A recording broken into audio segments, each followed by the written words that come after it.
Assalomu alaykum. Bizani kuzatib turgan barchaga. Xudo xolasa bugun 2026-yil 21-avgust sanasida shu yil payvand bo'lgan yana bir yangi urug'siz uzum navlarimiz natijasini ko'rsatmoqchiman. Inshaalloh bu uzum navimiz Arra 39, ya'ni Sunny Pop. Mana shu holatda payvandimiz ushlagan ko'kka qora payvand qilingan.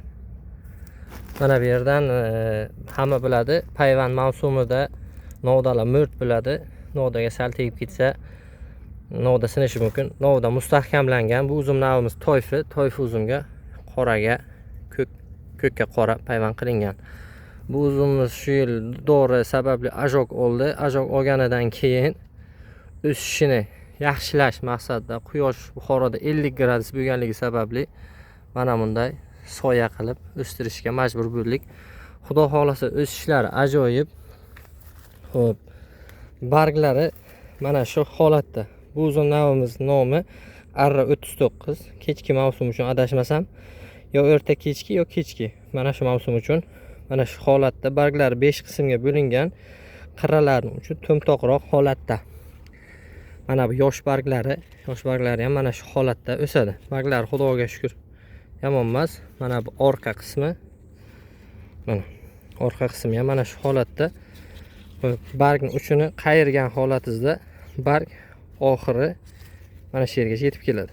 Mana shu holatda ham navni aniqlasa bo'ladi, qaysi nav qandayligini. Mana bu yosh barglari hali o'sishdan to'xtagani yo'q. Xudo xolasa o'sishni davom etyapti. Mana bu simcha nima maqsadda qo'yilgan deb qiziquvchilar uchun mana bunda ham bor. Mana unisida ham bor, mana shu yerda. Mana bu simni vazifasi, misol biza qanday bir dori bersak ham navimiz qanday o'sayotganini bilishimiz uchun. Misol uchun 1 sutkada qancha o'syapti, 10 soatda qancha o'syapti, 1 soatda qanday o'syapti, buni bilish mumkin. Misol uchun mana shu yerda nav shu kun ertalab qo'yilsa, ertasi kun ertalabgacha qancha o'sadi. Mana shuncha o'ssa, значит o'lchaymiz, 5 sm.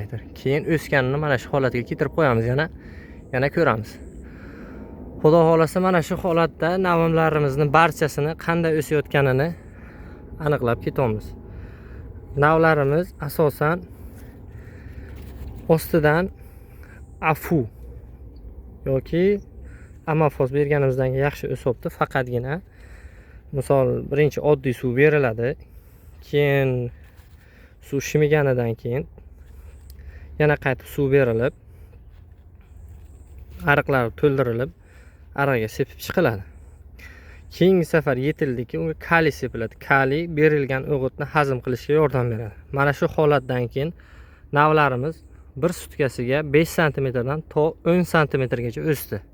Mana shu ishni qilganimizdan keyin.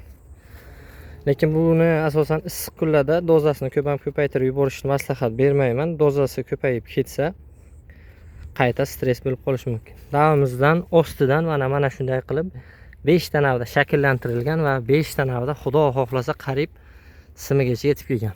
Hozir mana shunday o'lchak usulida tekshirganimizga navlarimiz 5 sm dan 10 sm gacha 1 sutkaga o'sibdi.